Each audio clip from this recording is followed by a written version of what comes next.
Hey everyone, this is acyuta-bhava from Nightlight Astrology, and today we are going to take a look at the sun's upcoming conjunction with the planet Neptune. Before I do that, I want to remind you guys that my teachers, Loka and Vidarbha, have a new class coming up on the Bhagavad Gita that's starting really soon now. So I'm just going to show you where you can find some more information. If you're interested, you go to bhaktywise.com, click on the Study With Us tab, and if you scroll down, you'll see the Unlocking the Mysteries of the Bhagavad Gita course. It is a 12-week intro to the Bhagavad Gita. This is a sacred text that forms the backbone of my own spiritual practice and is a big part of the Bhakti Yoga tradition in general. If you want to get to know it, if you've never read it, but want kind of like a really accessible, guided approach to understanding it. It starts March 15th. It goes till May 31st. It's Tuesdays from 8 to 9:30 p.m. You can be there live or receive the recordings afterward if you can't make it live. There's also optional mantra meditation classes that are free, and the class is by donation. So check it out at bhaktywise.com. Two of my favorite people, two great teachers, a great course. I love this text. It makes all the difference in my life every day. So I hope you'll check it out. All right, that being said, let's put up the real-time clock and take a look at the sun's approach to Neptune, which is coming up really shortly. Here you can see the sun and Jupiter and Neptune all together, and we're going to see the sun progress through the conjunction with Neptune. This is by Saturday, March 12th, and it crosses over by March 13th. So it's happening this weekend, but anytime it's within a 3-degree range, you start feeling it. And to me, especially with Neptune, the approach, it's like a magical mist is starting to creep in at the edges when there's a conjunction with Neptune in the sky, especially one that's pretty well dignified. I like this aspect. I feel no sense of, oh, watch out for this crazy. There are some things to watch for with every transit, but I generally like Sun-Neptune conjunctions. I feel like they can be just kind of beautiful, subtle, romantic, imaginative, and otherworldly. And so I'm going to go through the top 10 themes that I have seen with Sun-Neptune conjunctions, either by transit to someone's natal chart, Neptune is transiting and conjoins a person's sun, or by transit in mundane astrology like this week's. Over my years of doing astrology, this is not, I could probably come up with more, and these aren't in any particular order, but these are 10 things that I see over and over and over again when the sun conjoins Neptune. So I hope you'll find this interesting today, and it gives you some things to think about as the sun and Neptune are approaching their conjunction with one another by this weekend, which again, you should start feeling now as the week progresses, now through, say, Sunday for sure. Okay, so number one, and this is probably the biggest red flag, so I figure we'll just start with it, which is delusions of grandeur. It is very easy when the sun, which is a very heroic planet, the sun is described by some ancient astrologers as that light that stirs up souls for action. So it gives us some sense of motivation, purpose, ambition, what we're here to do, a sense of there being a plot in our lives that's driving us forward. So that's the sun.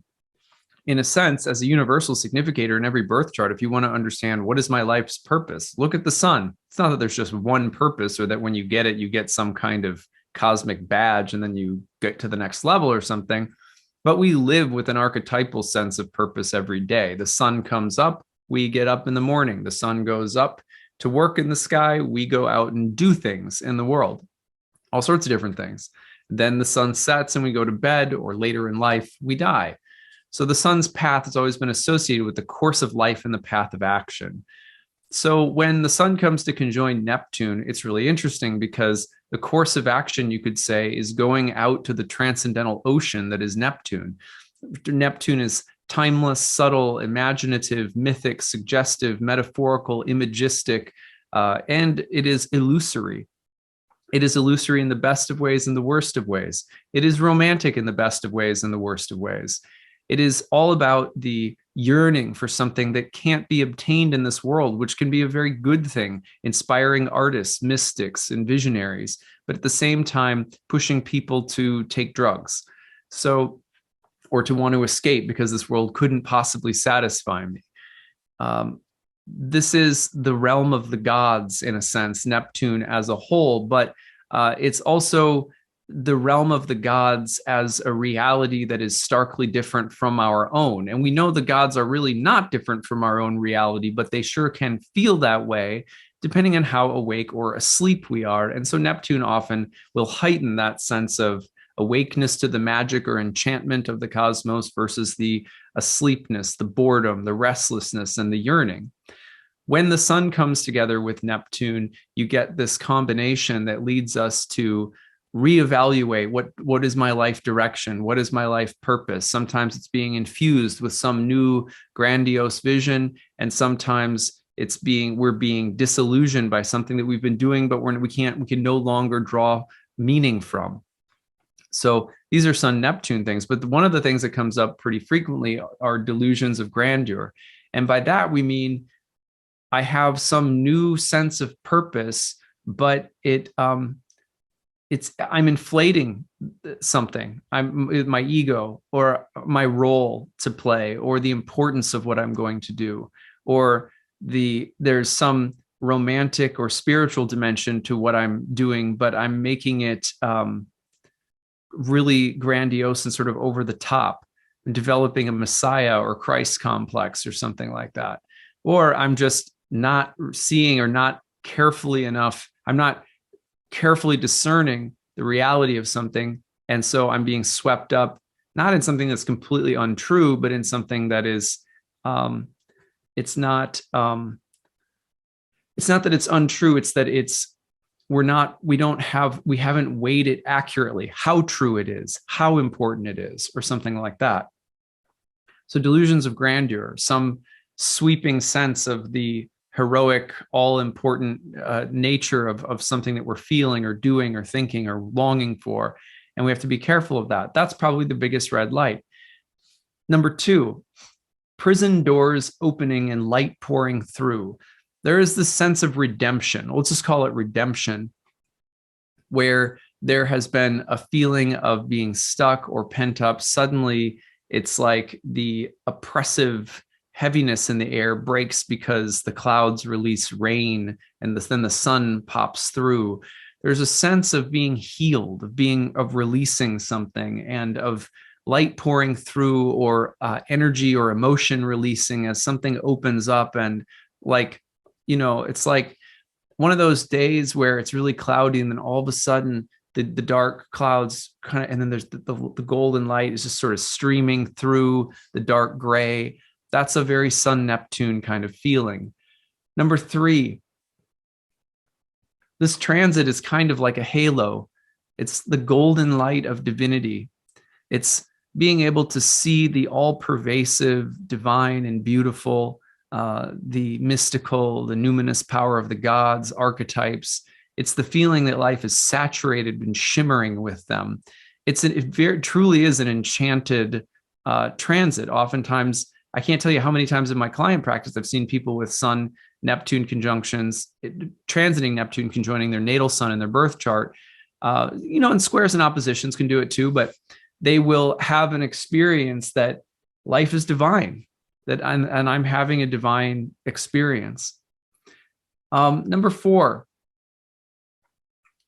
the Sun-Neptune is often a vision of self-sacrifice, martyrdom, falling on one's own sword in honor, maybe also the martyr as a martyr complex, but self-sacrifice, heroic self-sacrifice for something bigger, something transcendent, that gives us meaning that we can pour ourselves into, the holy commission, that kind of thing.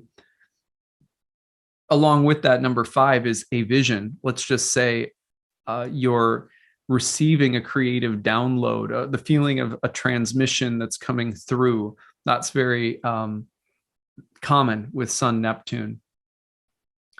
Number 6, Mercy, grace, forgiveness from above or from authorities. One of the most amazing things about this transit is the feeling that like rain is coming from above. And by above, we mean the merciful, abundant, healing, soothing, calming, the balm of mercy, forgiveness, pardon.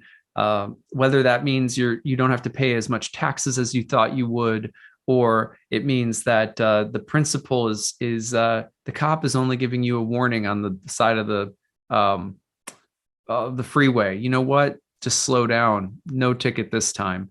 That kind of thing. Very Sun-Neptune, the feeling of pardon, grace, mercy, or some blessing or boon being bestowed upon you by some higher authority, or even from the feeling of the gods or the universe somehow smiling on you and granting you some feeling of release. Number 7, this is generally, especially in Pisces, associated with fertility. So the Sun and Neptune coming together often indicate an outgrowth of creativity, the need for birth, and it's kind of like the theme of redemption, where there's some sense of renewal and emotional, spiritual renewal, but it's often also through a kind of creative outpouring. Like I remember, when we found out that my wife was pregnant with our first, and I realized I'm becoming a parent for the first time, and the wave of what a profoundly good feeling it was for me, and that feeling of a birth or fertile growth of some kind that's coming in, and it's going to permeate your life.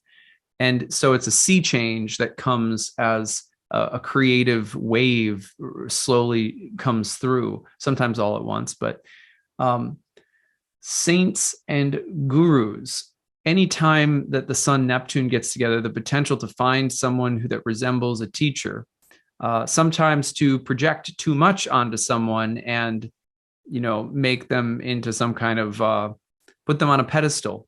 That could be there too. But the idea that there are people in this world, I hesitate to say who are perfect, and I'm not sure how far to go with the title of saint myself personally, but I certainly consider my own guru, for example, to be a glowing example of faith and devotion. And many people are like that. My teachers that I pointed you guys to at the beginning of this video are like that. They are humble people who are deeply committed to their spiritual path every day. And the Sun Neptune energy will often just put you in touch with people who somehow resemble a high level of devotion or love to something. It could be a craft. It doesn't even necessarily have to be spiritual, but oftentimes it's the guru, the saint, the highly devoted mystic, or the person who's highly devoted to a craft of some kind. And they give you some sense of what you can be too. So number 9, gentle, sensitive, uplifting energies, subtle, timeless, mythic. There is a sense during these transits that you can just be in touch with that which is archetypal. For example, yesterday's video that we did telling some stories from the audience. Those stories come from people carefully noticing and allowing the gods to just flood into the heart and the mind. And Sun Neptune is often conducive to that. You'll find that you can just more naturally recognize the presence of these archetypes and energies, myths and metaphors, dreams and visions, all become a little bit more common and accessible, you could say. Finally, maybe another challenging one, you will see this kind of, I can't tell you how many times, for example, Neptune Sun transits have happened, and there will be a news that grandfather is dying, or that someone's being moved into hospice and their soul is going to transfer beyond the veil. They're going to cross over to the other side. They're passing away.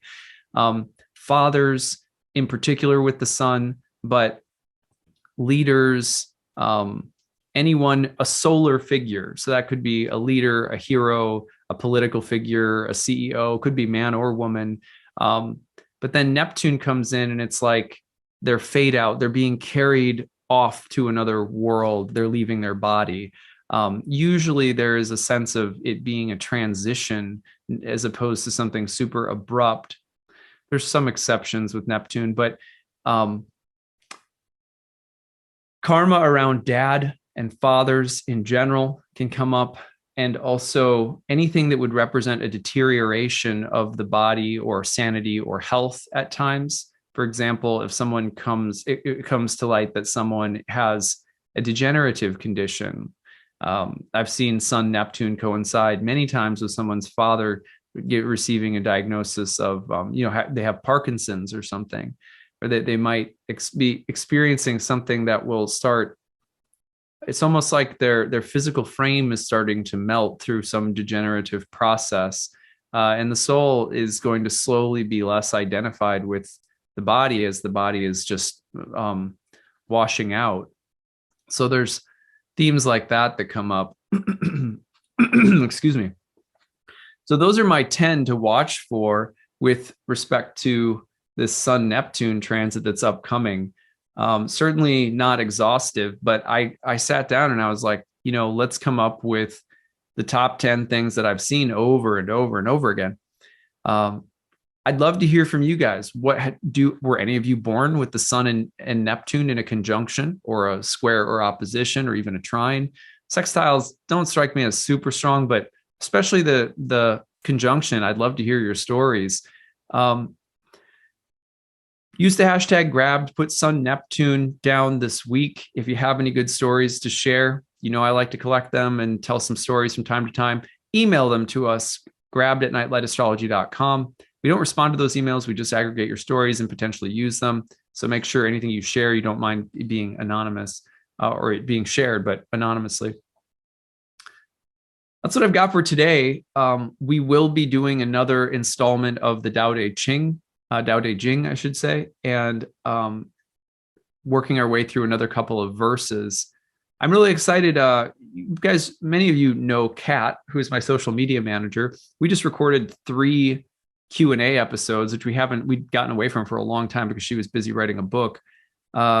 So we sort of just got back to that and did 3 new episodes that'll be out over the course of the next couple of weeks. Some Q&A episodes we've been meaning to do for a long time that came from you guys in the comment section. Yep. And lots more astrology this month as well to take a look at. So anyway, Bhakti Wednesday will be up later today as well. So make sure you check that out. And I hope you guys are having a very good day today. We'll see you again tomorrow. Take it easy, everyone. Bye.